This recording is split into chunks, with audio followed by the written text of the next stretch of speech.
তো গাইস সকালবেলা আজকে ঘুম থেকে উঠছি, তার কারণ হচ্ছে আজকে অনেক বৃষ্টি হইতেছে আমাদের এদিকে গাইবান্ধা জেলায় অনেক বৃষ্টি হইতেছে। কালকে রাত 12:30 থেকে বৃষ্টি হওয়া শুরু করছে, এখনো বৃষ্টির থামার নাম গন্ধ নাই, সেই লেভেলের বৃষ্টি হইতেছে। এই যে দিকে দিকে সব ভইরা গেছে, এগুলো সব ভইরা গেছে, বাতাস হচ্ছে অনেক বাতাস, সাথে আমাদের বাড়ির গাছও ভাঙ্গা পড়ছে। তো এই আর কি,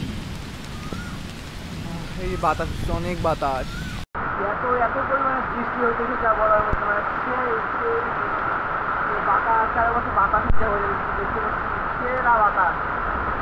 ওয়াও, বাতাস দেখুন, বাতাস ভাঙে গেল, সব মনে ভাঙে গেল, গাল্লাই গাল্লাই গাল্লাই গাল্লাই গেল।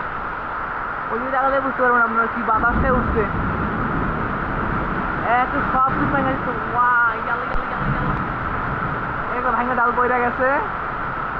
সেই একটা মনে করেন যে ওয়েদারের ভিতরে আমরা আছি। মনে করেন কালকে 12:30 থেকে শুরু হয়েছে বৃষ্টি, এখনো বৃষ্টি থামতেছে না। পুরো করেন যে 6-7 ঘন্টা বৃষ্টি হয়ে গেছে, এখনো বৃষ্টি থামার কোনো নামগন্ধ নাই। কি বলবো।